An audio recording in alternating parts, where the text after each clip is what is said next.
Hello. Okay, we're live. Oh, first time doing this live. First time for a girl. Okay, I'm Julie Evans, animal coach, animal communicator.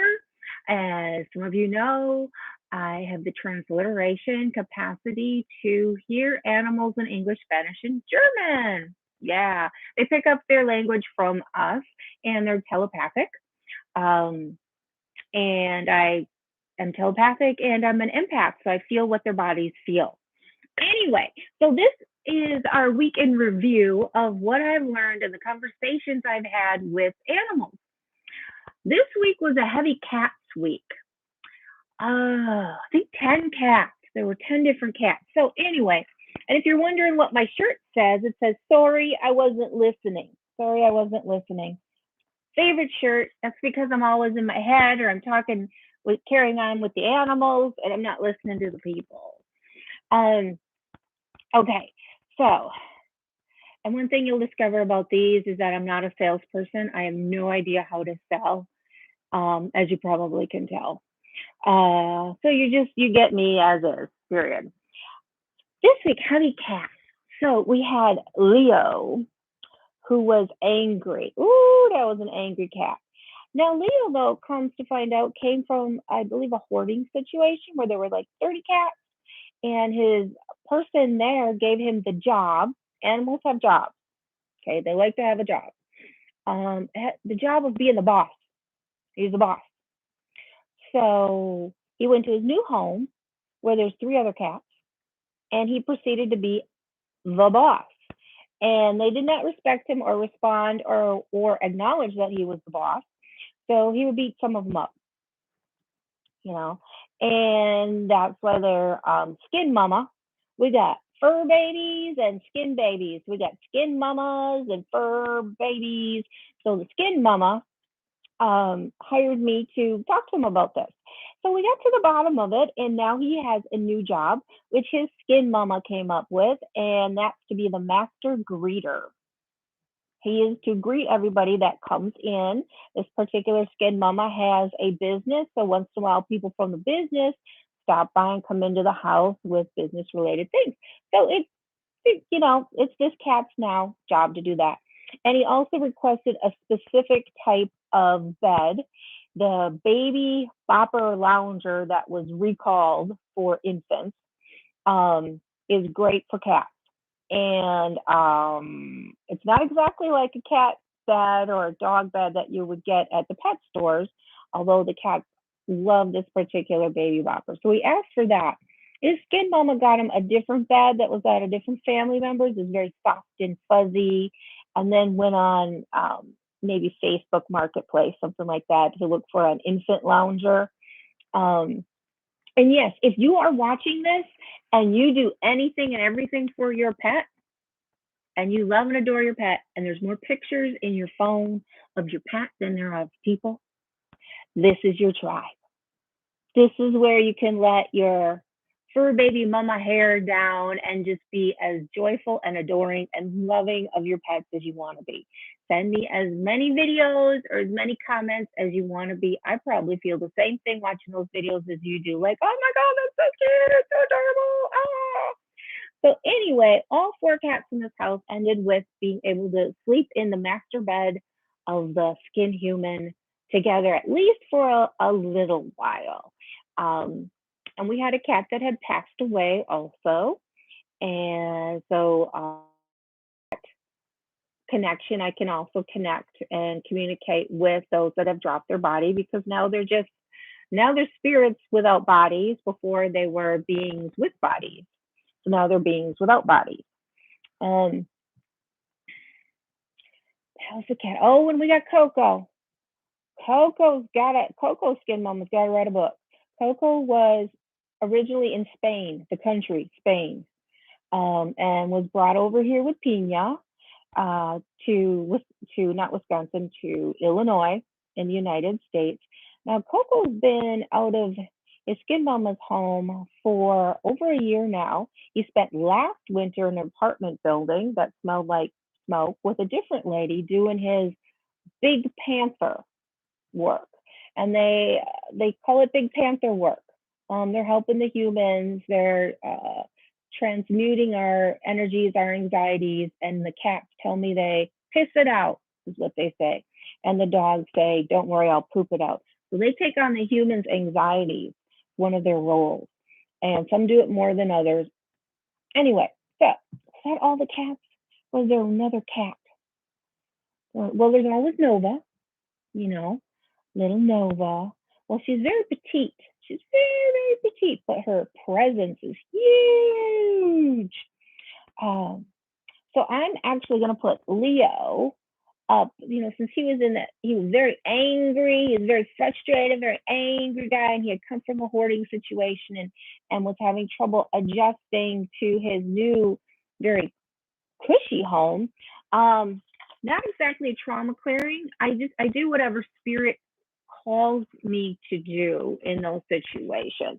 So it wasn't specifically a hire to trauma clear my cat, but there were some trauma clearings that were done to get him to the point where now he's comfortable with everybody and with his new job. So I'm gonna get my magic marker and we're gonna go up here and we're gonna write Leo the cat on our leaf of our peaceful pet tree. Okay. And never mind my outfit. Washer's been a little bit broke for a couple weeks. Leo. There. We have two Leos. We have Leo, a lovely dog, down in close to Champaign, Illinois. And we have Leo the cat over here in Cedarburg, Wisconsin.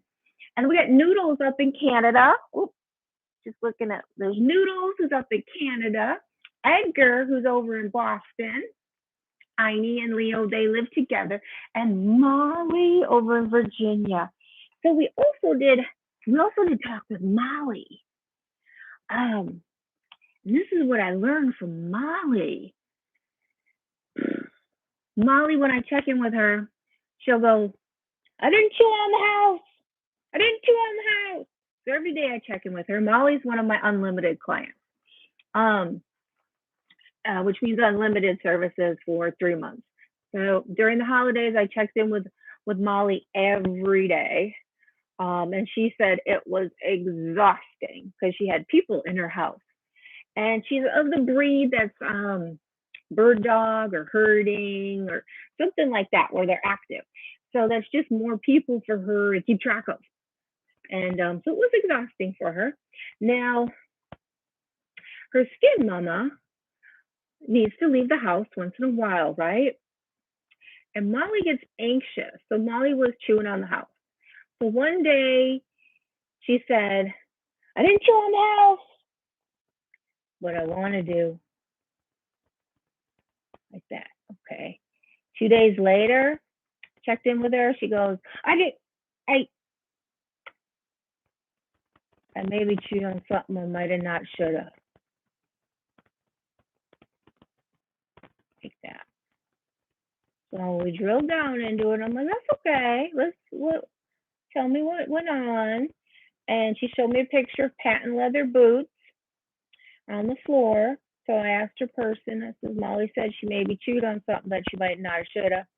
And she's showing me patent leather boots, like on a closet floor. Well, it turns out the boots and shoes are all near the exit door of the home. So her skin mama went and looked. Shoes were all fine. Boots were all fine. But there was some paint chips on the ground where Molly may have started to chew on the, what is that called? The molding around door frames.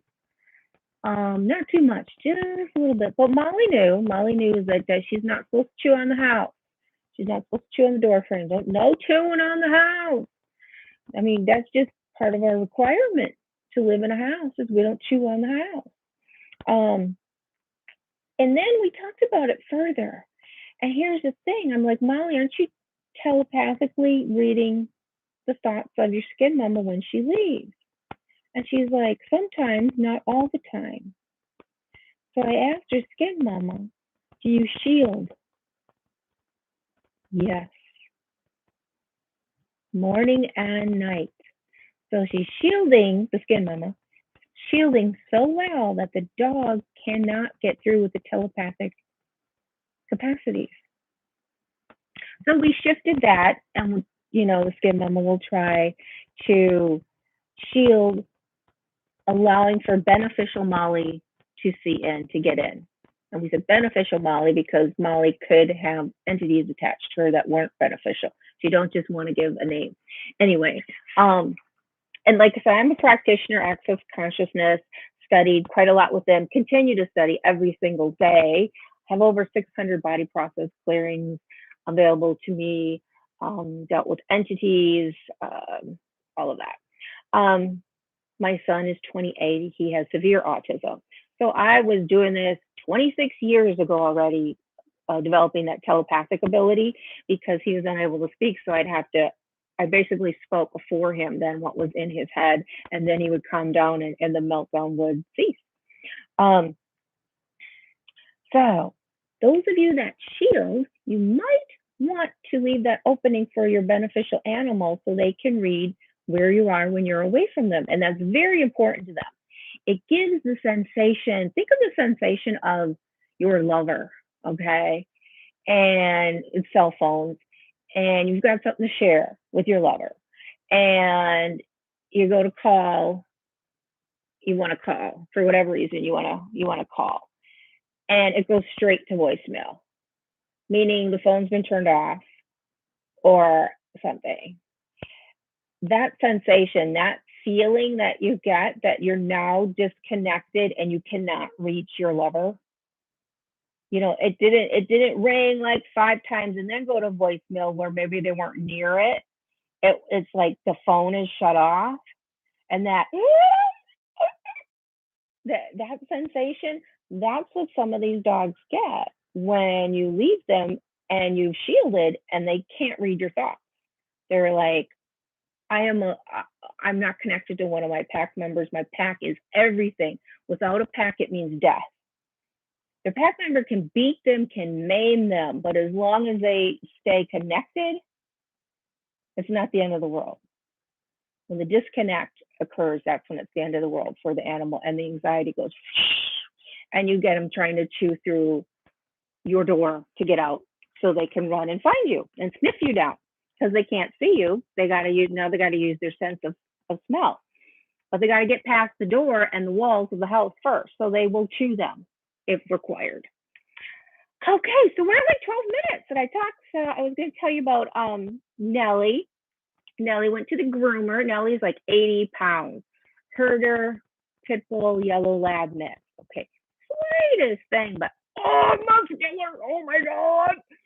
So she went to the groomer. She came back to the groomer. She's got a bandana on, right? And it's white with little purple stars. And she says, I got my dress. I'm pretty. I got my dress. So it's been Friday. Last Friday, she went to the groomer. She's had this bandana on. And I wanted, when she's eating, how they'll run around and like the fabrics here, so it goes around the neck. And I've been like, do you want me to take that off? Do you want me to help you with that? She's like, no touch. My dress. It's my dress. It's her dress. This bandana is her dress. And she says, my dress is pretty. I'm pretty. And I theorized that the groomer put it on her and then said, oh, look, you're all dressed. You're all dressed for success. Aren't you pretty? And so dogs are like toddlers with the language, some of them. And she picked up, dressed, pretty. This is my dress. This bandana, and I look pretty, and leave it on. Anyway, okay, so still have the goal of 50. I want to do 50 dogs trauma cleared. And I put them on this peaceful pet tree. Like I said, this week has been a cat week. So, it's backwards. That doesn't help. Anyway, so Fifth Dimension Ease is my website. There's a free 15-minute clarity session for you to determine if this is for you and for me to determine what is required here. Is it an unlimited that's required, or do you just need an hour? Depends on the animal and you. And by the way, when we start those sessions, I clear the pains for the person first. So if you come into it with a headache, I'll clear that. I train to work on humans. So all the things I use on dogs, I train to work on humans with. If you have a fear of the landlord charging you for the damage to the house, and that's a fear in you, we will clear that. Okay, so hi, we're gonna do this every week. Every week, Thursday, 7 p.m. ish. I'm not great with time, but as more of you come, then I'll have to get good with the time. I'll just set 3 alarms. We'll be good. Okay. All right. Sign it off. See ya. I'm gonna end this stream now. Here we go. Not ended yet.